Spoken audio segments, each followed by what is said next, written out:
Doctor Qamar Cheema, آپ اس کو کیسے دیکھتے ہیں؟ کیونکہ ہم سنتے آئے ہیں ہمیشہ سے، اور اب تو جو بھی کانسپریسی تھیریز ہیں وہ ایسا لگتا ہے ریالٹی بنتی جا رہی ہیں. کہا جاتا تھا جی خدا نخواستہ ایسا نہ ہو، میں تو نہیں چاہتی، لیکن یہ کہا جاتا جی تیسری جنگ عظیم ہوئی تو پانیوں پر ہوگی. اب یہاں تو معاملہ جو خراب ہوا وہ اسٹریٹ آف ہارموز کس کے پاس آنا چاہیے، اور کون اس پہ ٹول لے، کون اس پر فیس لے؟ آپ کے خیال میں یہ معاملہ اب بڑی خطرناک مراحل میں داخل ہو رہا ہے جو اس وقت سچویشن ہے ایران امریکہ کی؟ جی بہت شکریہ. دیکھیے سمپل سی بات ہے کہ دیکھیں اب یہ تو ایک جغرافی کے اوپر لڑائی ہو رہی ہے کہ اس جغرافی کے اوپر کس کا کنٹرول ہوگا. اسٹریٹ آف ہارموز کے اوپر امریکن چاہتے ہیں اپنا، ایرانین اپنا کنٹرول چاہتے ہیں. تو یہ تو ایران چاہتا ہے کہ دنیا کو یہ پتہ چلے کہ اب یہاں پہ میرا راج ہے، میں فیصلہ کروں گا کہاں سے ٹریفک گزرنی ہے، کہاں سے چیزیں ہونی ہے. تو امریکن پرسپیکٹو سمپل سا یہ ہے جی کہ جو انٹرنیشنل واٹر ویز ہیں اس پہ کسی کا کوئی کنٹرول نہیں ہونا چاہیے اور اس کو کھلا چلنا چاہیے. اب ظاہری بات ہے، اور جس طرح ابھی سر بھی فرما رہے تھے، چشتی صاحب بھی، یہ اب انٹرپریٹیشن ہے دونوں سائڈ سے جیسے بھی کر لیں. لیکن سوال یہ پیدا ہوتا ہے کہ کیا ایران اس کو کنٹینیوسلی یہ لڑائی کر سکتا ہے؟ ایران سمجھتا ہے کہ میں کاسٹ لگاؤں گا امریکہ کے اوپر، ان کے الیکشنز ہونے ہیں، قیمتیں بڑھیں گی، سپلائی چین روکے گی تو دنیا کا پریشر آئے گا تو شاید چیزیں بہتر ہو جائیں گی اور ہمیں امریکہ مجبور ہو جائے گا.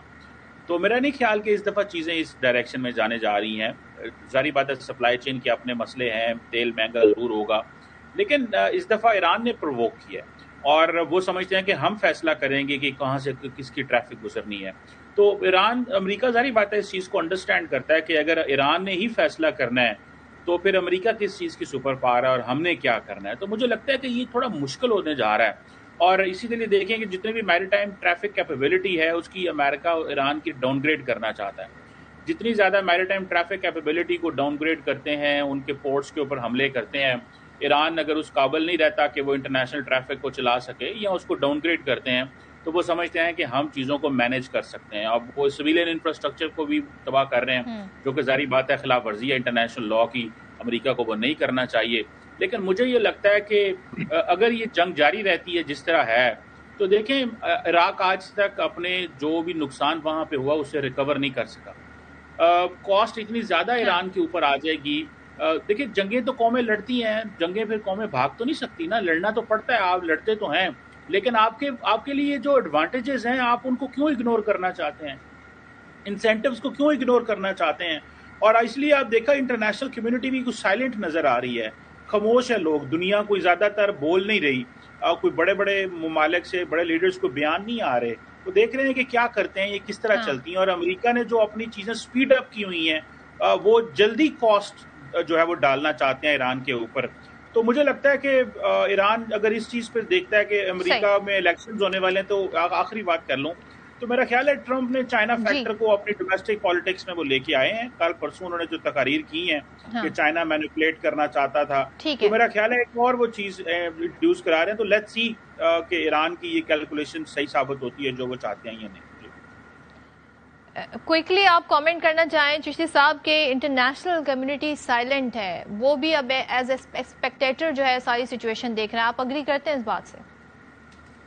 جی دیکھیے ڈائنامکس بہت موونگ ہے، کیونکہ پریزیڈنٹ ٹرمپ کو جنگ کے دوران ہم نے دیکھا نسبتاً آئسولیٹڈ نظر آئے، بلکہ انہوں نے جنگ سے پہلے سارے جو ان کے پارٹنرز تھے ڈائریکٹلی یا انڈائریکٹلی، نیٹو ہے، یورپین یونین ہے، کینیڈا ہے، ان سب کو اوفینڈ کیا تھا. اب وہ کنورجنس کی تیاری کر رہے ہیں. ابھی دنیا شش و پنج میں یہی دیکھنا چاہ رہی ہے کہ ایران کا ریزالو زیادہ ہے یا امریکن ملٹری جو مائٹ ہے، جو انوینسیبل اور انورنریبل اپنے آپ کو کہتی تھی، وہ دوبارہ پروو کرنا چاہتے تو کر سکیں گے کہ نہیں کر سکیں گے. ایران کو دیکھیے ایک نیو فاؤنڈ لیوریج پہلے اسٹریٹ آف ہارموز کا ملا، اب جو خامنائی صاحب کا جنازہ ہوا اس سے ان پر ایک اور مورل پریشر آ گیا اور لوگوں کا اینگر مینیفیسٹ ہوا.